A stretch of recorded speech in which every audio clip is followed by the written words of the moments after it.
Hola, aquí estoy jugando, haciendo una fogata porque me gusta.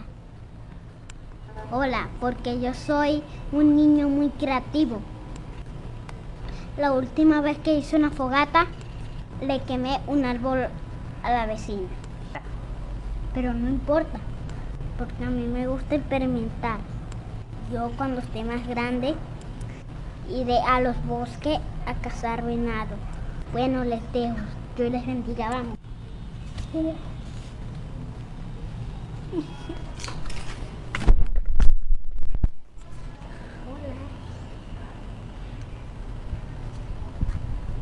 Lanza.